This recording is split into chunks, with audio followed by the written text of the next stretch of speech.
Now let's start with portfolios here. So as you can see here on this portfolio view, we can see that it says Stella's PMO view. So I'm Stella and I've created this view. Recently, Microsoft has actually allowed the ability for the user to control their own view, edit their own view, create personalized views, as you can see here with this little person, and make this my default view.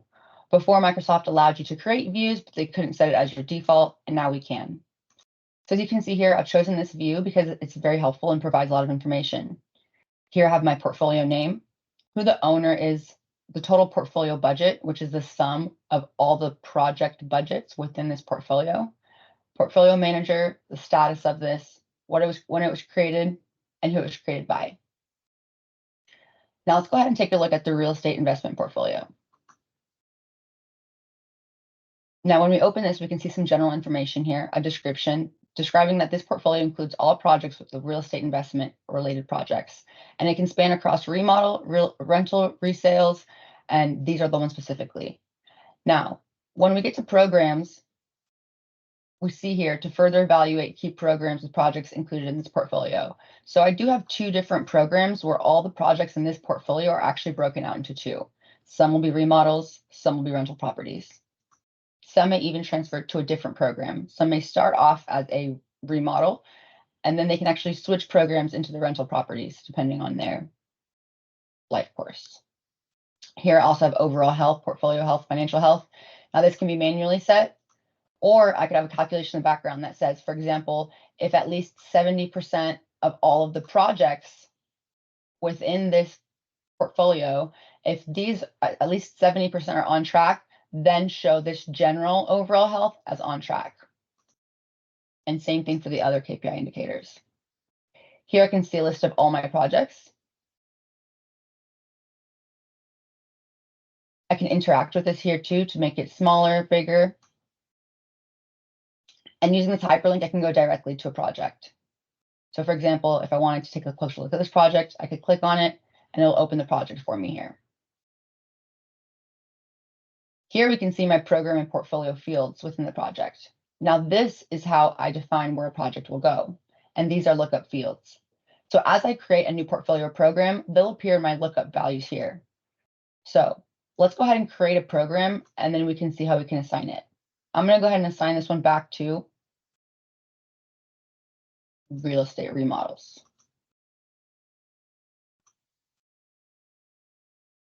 Save and close, and it brings me back to my portfolio view. Now this view is not customizable by the viewer, but it is customizable by the configurer. So that means that when initial requirements, you would decide what your best view is, what you want to see here, and any fields can be brought in here. And this is the set view. Now, since this is Microsoft's newest and brightest tool for project management, we are continuously seeing continuous releases that are improving the system, the tool continuously. So as before with the project views, how those were not customizable and they became so, I foresee this also being one of the enhancements released by Microsoft in the near future.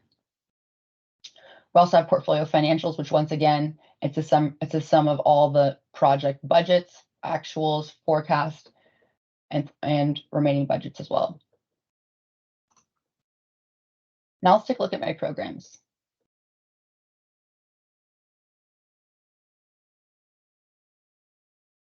So as I said before, all those real estate projects that I had are broken into two programs, and that's going to be our real estate remodels and real estate rental properties. As we can see here, I have 10 projects in my real estate rental properties and 8 in my real estate remodels. Out of these, I can see how many have an overall health with their projects that are on track, at risk, or in trouble, which would mean critical red.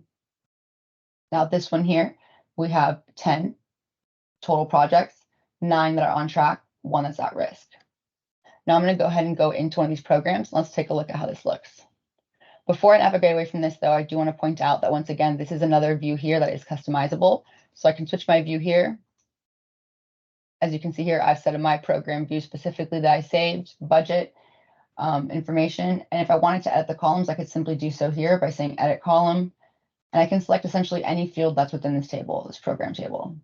So for example, if I want to know when it was created on, I would add it, close this, drag and drop wherever I wanted to see it, Maybe if I wanted to get rid of budget, I could remove it here, apply, and now I have my applied view, which we can tell because this is indicated by an asterisk here.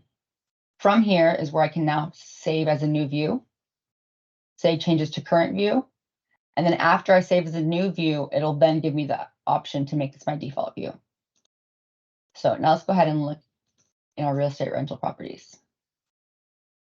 So as you can see here at the program level, we have some more information, but at the portfolio level, it's very customizable as well. So let's say that for the general information for portfolio, you actually have a lot more fields such as this one that you'd want to track it at. That's completely customizable and doable. So anything that looks like here in program can also be done in portfolios. So here we have the state of the program. The owner is the manager, program type. Once again, these values are configurable. Program goals, business unit, description, business case, and the program start and due date, which may or may not be applicable for your programs. Here I can see the status. So once again, these can be manually set, or as I said before, can be calculated based. So it can say if 70 or 80% of the projects within this program, if they're on track, then make this on track. And the same applies with the other ones. Here I have a nice little summary of what I saw in my view, which are the amount of projects that are active, projects on track, projects at risk, and projects in trouble. Hey, Stella, we have one question. Yes, please. Go ahead, Jake. When you're making these, is there a difference between the program manager and the program owner? Yes, there is. So the program manager and owner, there is a difference. They're two different people, but you can have one of the other. So Microsoft kind of requires an owner for a program portfolio. Manager is not required. So some may or may not, and some may be the same people. Okay, thank you. Yeah, and that's so it's not a required field. So in the process of configuring this, if you didn't want that field, we wouldn't need it. So here, Stella, can you point out which are customizable as well? Because each company has their own verbiage, right? Yes, yeah, everything we're looking at is customizable. Thank you. So here we have financials, which looks the same as portfolios. Here we have projects. As you can see here, I have my project type, stage, finish date, some budget, benefits, percent complete. And once again, here I can also go to a project directly from clicking on it, make any updates that I want, and then come back.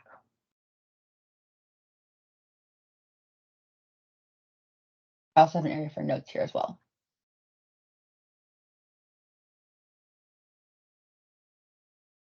So now let's go ahead and create a new program.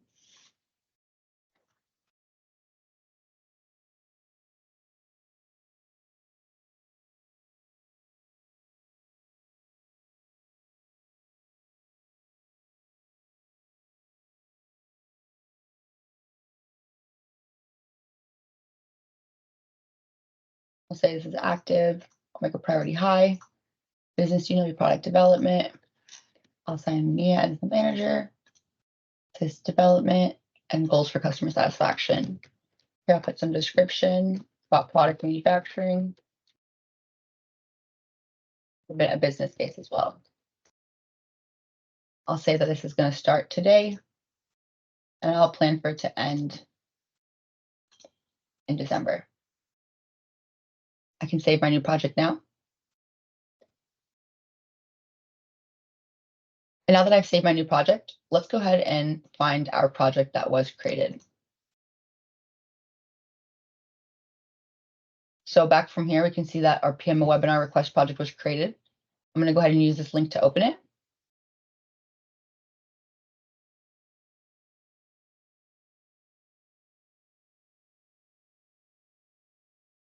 Here I have my project. As you can see here, the project manager was the project sponsor. And as you can see here, I have a program portfolio. So I'm going to go ahead and put it in the program that I just created, the product manufacturing projects. And for portfolio, I'll just put it in PPM demonstrations. I'll say this is active. I'll go ahead and save my project. And now we can navigate back to our programs, our new program, and we can see how that project appears there. So before we move away from programs and portfolios, does anyone have any questions? Okay. So another key thing for PMOs, the PMO experience, is resource management. Right now, resource management is critical, and we're finding that in a lot of project management projects, we're finding a lot of resources are either under allocated or over allocated. And our goal is to have all resources sufficiently allocated. So with that said, resource management is key. Within a project here, project managers will manage a schedule. And in the schedule, there will be tasks, and those tasks can be assigned to resources. Each task has an effort hours and duration. And as resources are assigned to tasks across multiple projects, their effort hours for a given month or week even are summed. That allocation works with the user's availability, which can be set, which we call full-time equivalent or capacity. And based on that, our reports can show resources that are over allocated using an availability heat map. So now that we've seen behind the scenes how the resources are getting their allocation from the schedule here as I assign people, I can see in my resources section here that I have multiple resources on this project that play multiple different roles. I can add resources directly to my table here, or as I assign them a task in the project, it'll automatically add them. Now, this pulls from AD, so as long as it's in the Active Directory, when you start typing their name, they'll come up. As we can see here in my schedule, I have some generic contacts as well, like a general contractor, which I haven't assigned a task to, but I know I'm their need for this project. Now, these will show up on my resource report as a generic resource, and it will show me that this is someone that I actually need to replace with the named resource. As we can see here, we have information for each resource, the role that they have, start and finish date. This is from the start of the very first task they're assigned and the one at the very last task that are assigned. This is the total effort hours summed from all the tasks in the schedule.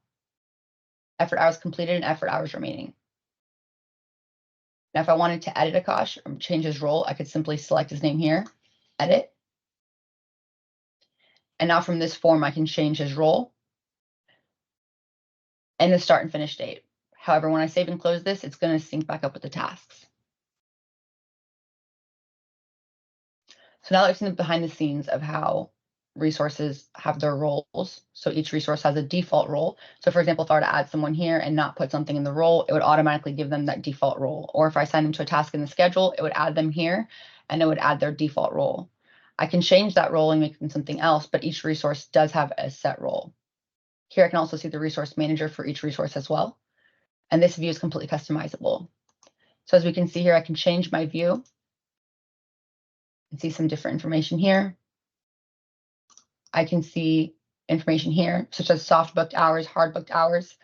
Now, this doesn't come from anywhere. I would have to select this resource, edit, and change soft booked hours here. Hard booked hours can also be edited from this form and be added here. So there are different ways to track your resources.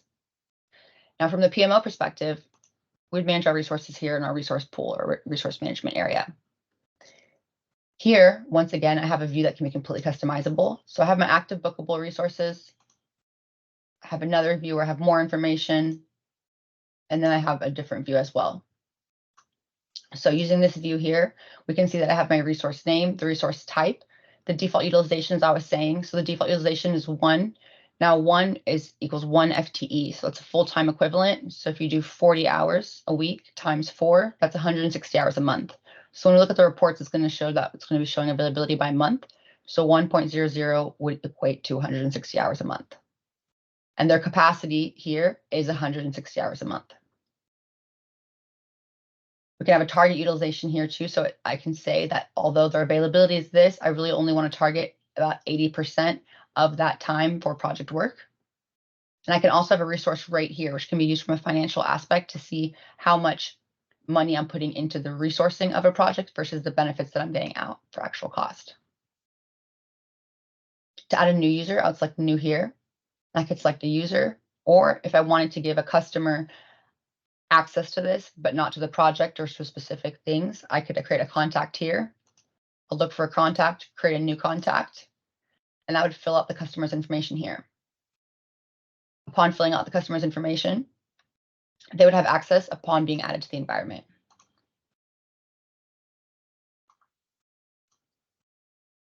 Now, as I discussed, we have roles as well. Now, these roles are critical for resource management, because if I have an area where there's a resource that's under or over allocated, by identifying their roles and therefore responsibilities, I can find another resource to replace them. By looking at and filtering on roles, I can see what resources I have of that same role with availability to do that work. So here I can create a new role.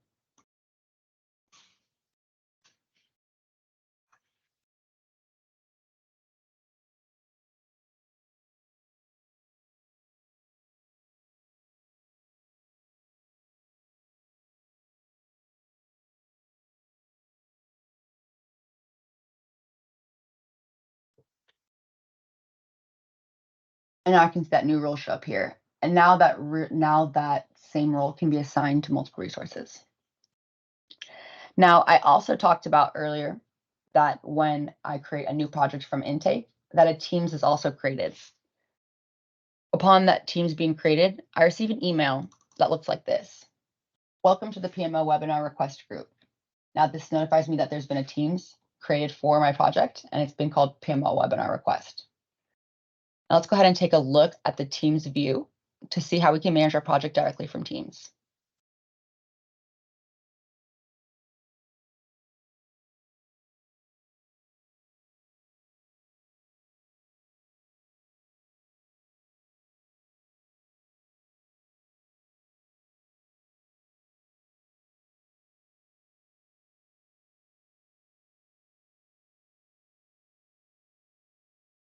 So sorry, my Teams appears to have run away from me.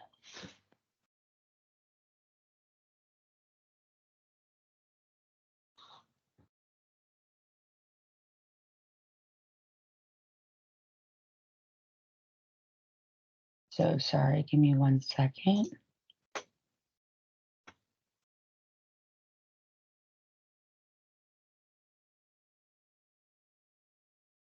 We have a question here, so I'm gonna go ahead and answer that.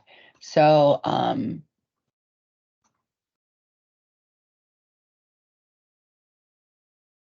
here we go. Okay, so the question, if you have multiple PMOs, can the intake form be logic-based and have different workflows? Absolutely. We've had up to even like 12 workflows. So we have customers that, for example, have different departments. So depending on whatever, there's a field in intake called department, and whatever department is selected, it determines the approver group. So for example, department 1 would have approvers 1, 2, and 3. Department 2 would have approvers 4, 5, and 6. And those are the approvers that receive that notification email, and they're the only ones that have the security permission to approve, edit, or view the requests with that department type. So it can be set on a distribution list or with approver names. Did that answer your question? Okay. Okay, good. You're welcome. Okay, so Teams is being a little weird, so I just pulled it up in a browser. So as you can see here, I see this notification here that I have been added to the PMO webinar group. So I'm actually in Teams right now, as you can see in a browser, but I am in Teams. And as you can see here, I have the same project view. I also have posts and files, so I can have a pre-configured post here that says, welcome to this team. Hi, this is where we will be managing all project related information. And this will be used for document storage.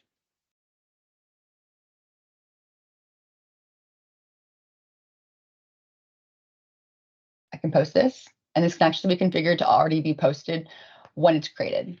We can also have a pre-structured file structure too, which is very valuable in if a project manager were to need to drop for a project for any reason.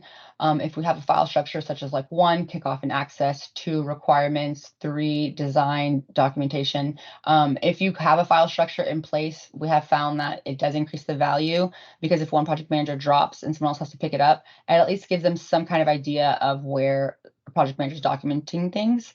And just in general with projects for the web, right? I know where the issues are. I know where the risks are going to be, where the task and schedule are going to be, versus some alternative project management styles, such as tracking something in Excel might be more difficult. So this is the Teams integration. As you can see here, I can directly manage things from my project. I can see my tasks. I can update the schedule. I can log new risks and issues directly from here. And I can even add new tabs. So here's my schedule. I can mark tasks as complete. I can log new risks and issues. And I can even add, which this is a great segue, a Power BI tab.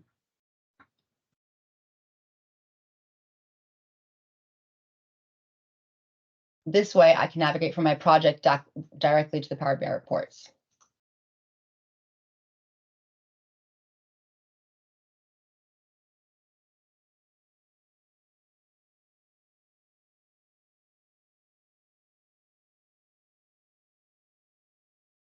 So here I have my reports. And it's showing me right now my request status report. And this is using the data set intake. So for example, if I wanted to see all of the projects that were currently in intake, I can see the status. And I can even use these filters on the side here to filter. So if I want to say, for example, the status is project created or submitted, then I can say that here. So I can see all the ones here that have been project created versus submitted here.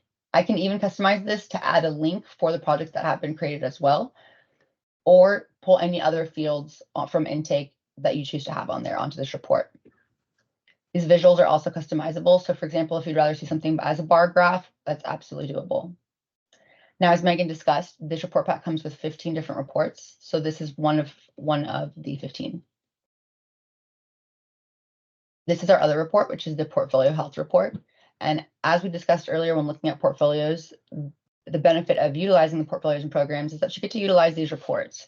So as you can see here, we have a filter directly on the report, which is real estate investment portfolio. And when I select it, we can see all the projects here that we saw earlier when we were looking at the projects from in project here. Now we also have program health report here, which we'll look at in a minute, but let's look at some other ways to look at our portfolio dashboard. So if I go to my portfolio dashboard here, my filter is now on the side here. So let's go ahead and filter on real estate again.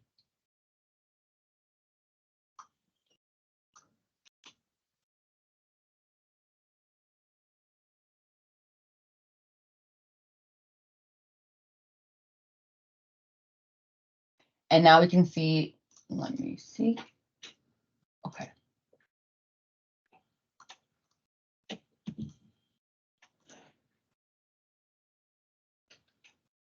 Okay, so here we can see all the reports in my report and this portfolio here. And once again, this is customizable. So if you did want the filter directly on the report as it was on the other report, that's doable as well. And here's a link directly to all the projects. Here's the active stage, which shows the business from the business process flow at the top, what gate it's in, which also has an approval set up with it. We have a portfolio timeline, which gives us a high level view of the project managers by color here and all the projects. And once again, using these filters here, I can filter on specific people. So if I want to see only my projects on this timeline, I can see here where all the projects are. As you can see here, my name is in green. We also have the portfolio milestone report. Now, Microsoft defines a milestone as a task that is 0-day duration, 0 effort hour task. However, this report can be configured to classify any task as a milestone. So for example, if you wanted to say, show me all the tasks with more than 100% completion or a specific label, those are reportable as well. As you can see here, we have the program health report, which looks similar to a portfolio health report, but has some more information. And of course, all of these are interactive as well. So if I wanted to see, for example, overall health, it looks like I have 48 projects that are overall health. I can select this, and now it's going to show me these are all the projects that have that. I'm sorry, these are all the programs that have yellow. Moving on to one of my favorites, which is the status report. So as you can see here, we have our status report. And for this one, I'm actually going to open it in the other window because I want you to get the full view of it. So not only from Teams, but directly from here as well, I can open, as you can see from the left-hand nav from project, I can see the reports here as well. Yeah, much better view. So this is our status report. So as you can see here, it's very inclusive. It has a ton of information, not only from one area, but from all those tabs. So all those tabs we saw here in a project are basically going to be summarized on a status report. So as you can see here with the risks and issues and changes and decisions, I'd have to log a different risk. I'd have to log an issue. I have to log a change. And as you can see, there's information from financials tab, and all of that is nicely summed up for us on this one report. So it's a really good overview of all the project information.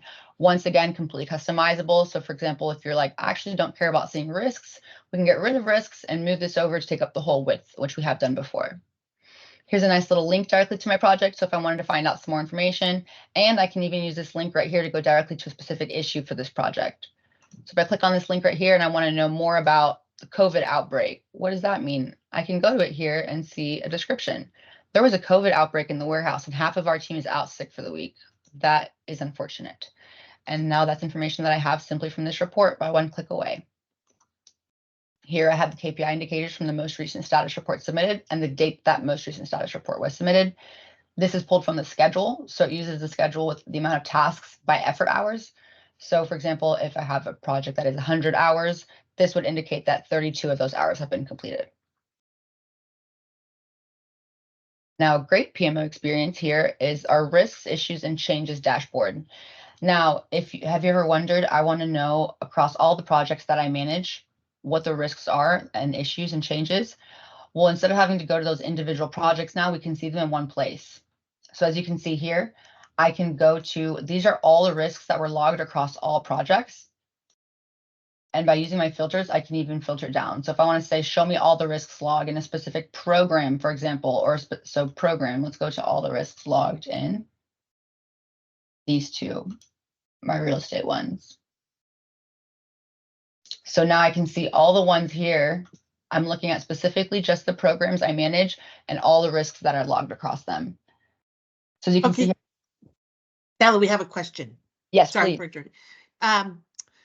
Kat is wondering, where is it pulling the next steps? Oh, okay. So I'd love to show you that. So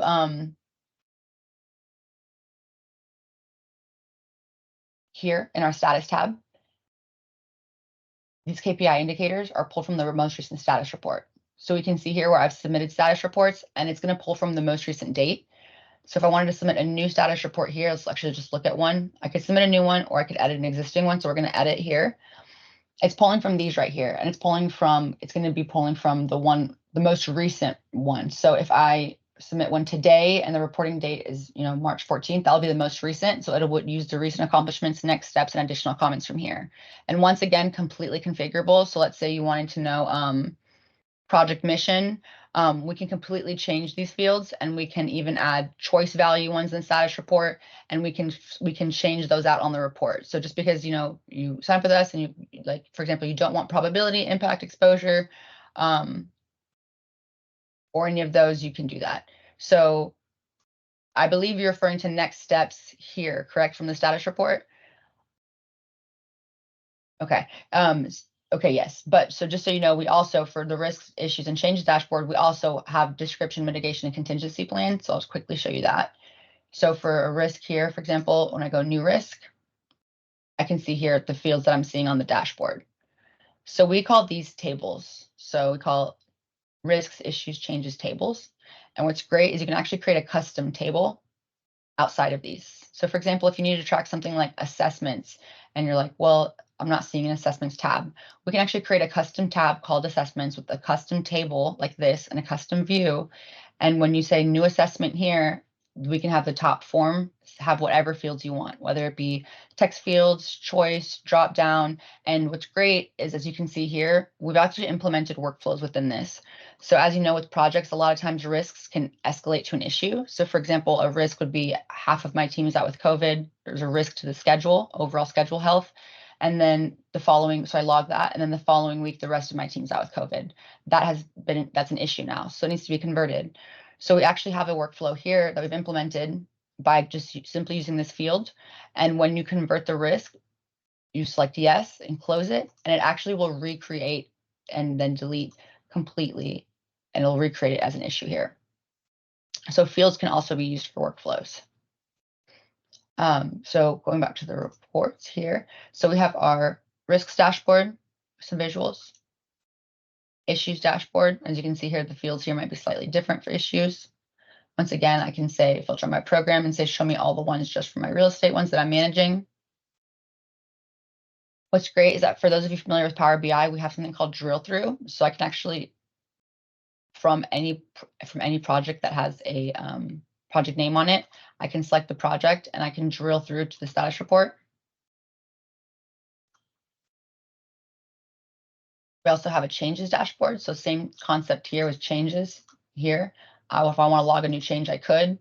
And once again, if you need to send the change request for approval, we can even set it up to where, for example, assign to, this is user lookup. So if I want to say that upon submitting this, I want this to go to Mia for approval, then I can do so by simply using this field and setting up that workflow. And then upon approval, this field would change to requested and become locked. Another question, Stella, from Marina. Is there integration with Outlook Calendar, Salesforce Opportunity, Salesforce Service Cloud? Salesforce, I know we have worked with Salesforce Service Cloud since we've done Salesforce Opportunity. I'm assuming Salesforce Service Cloud as well.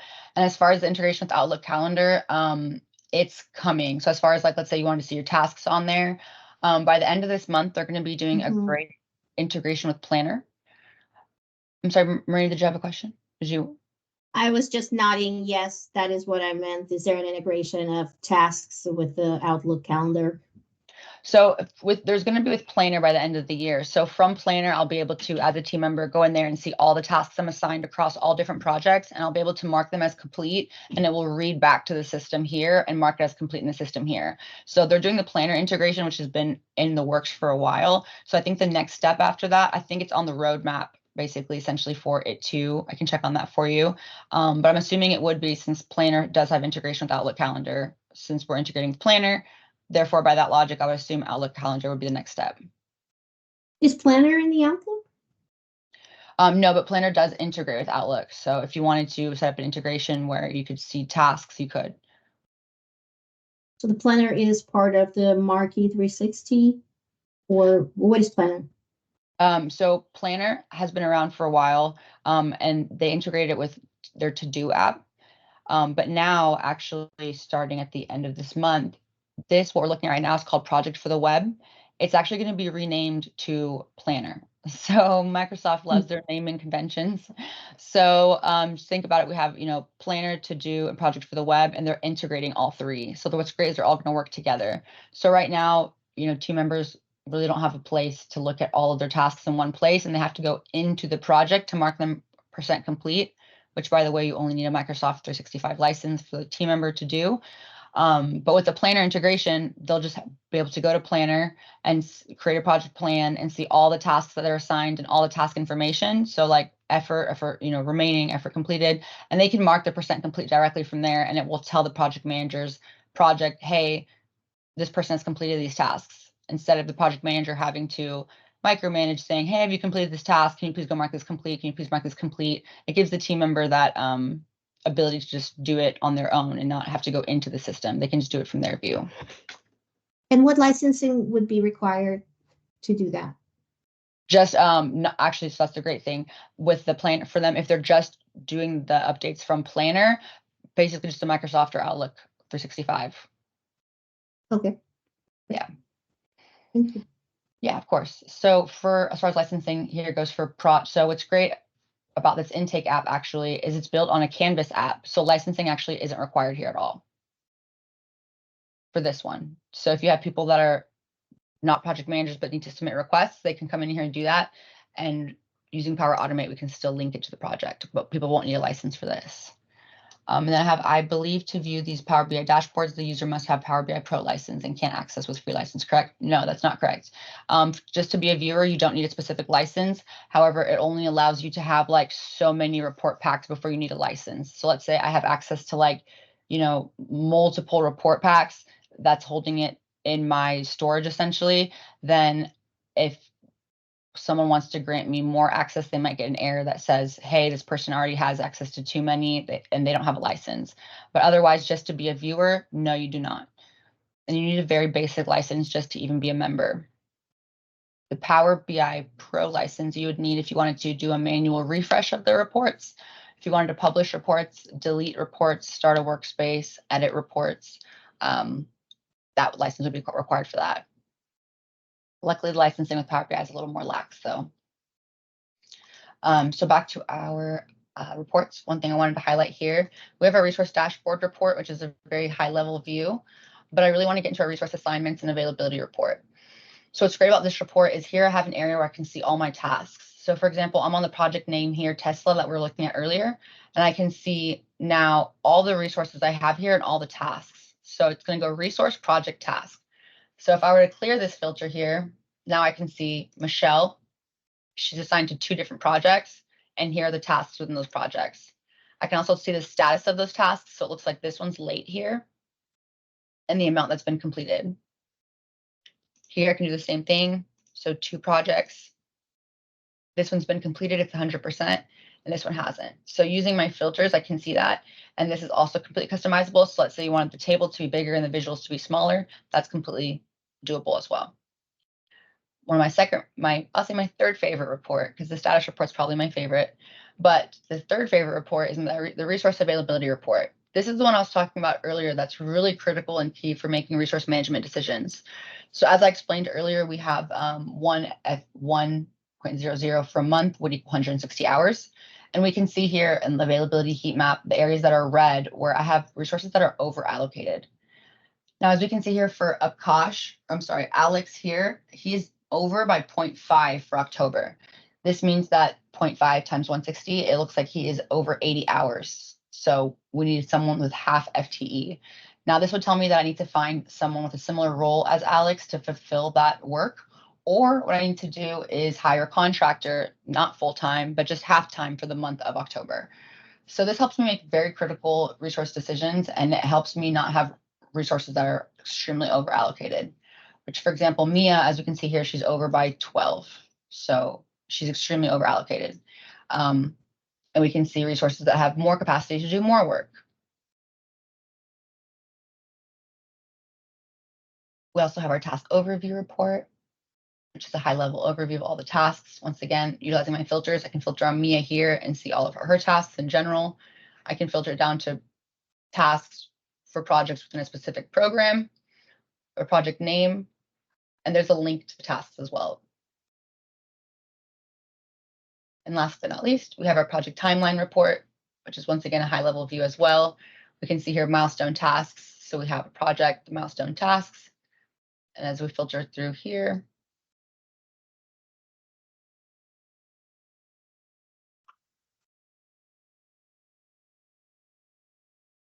we can see where the tasks are and who's completing them as well.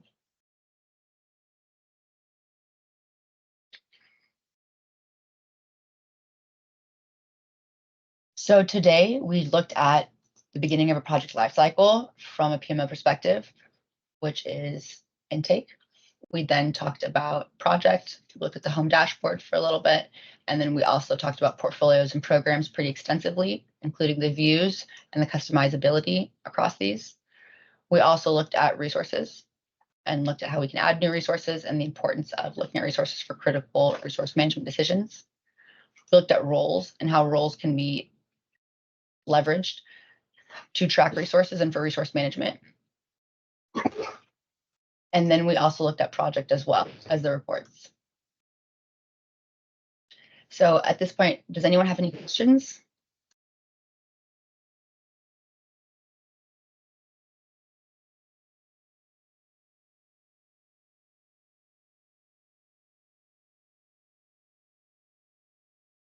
I'm sorry, does anyone have any questions? Oh, you're on mute, Richard. Hey, Aaron, Rich Weller. This is Rich Weller. Can you hear me okay? Yes. And Megan, thanks so much. Thanks so much, guys, for putting this on. Hey, the world is all a craze today with this AI and generative AI stuff. Is that on your guys' roadmap anywhere nearby to incorporate like generative AI? So I could simply like talk to the good old chat bot and say, hey, tell me the status of my project and what do I got to do next and so forth and so on. Can you scoop me on that? Well, of course, would we be a good tech company if we didn't have that on our roadmap? Of course we do. Yes, we have different outlets. We're working on a bot right now, which his name is Harry Bot, but he can be renamed. He can be renamed to whatever you want. We can call him Robot Richard if you wanted. And you can ask him actually like submit time off for me. What are the tasks? Hey, this resource is underallocated. Find me a resource with a role that has availability for this time and date. Hey, I need you to log a risk for me. Here's the description for this project.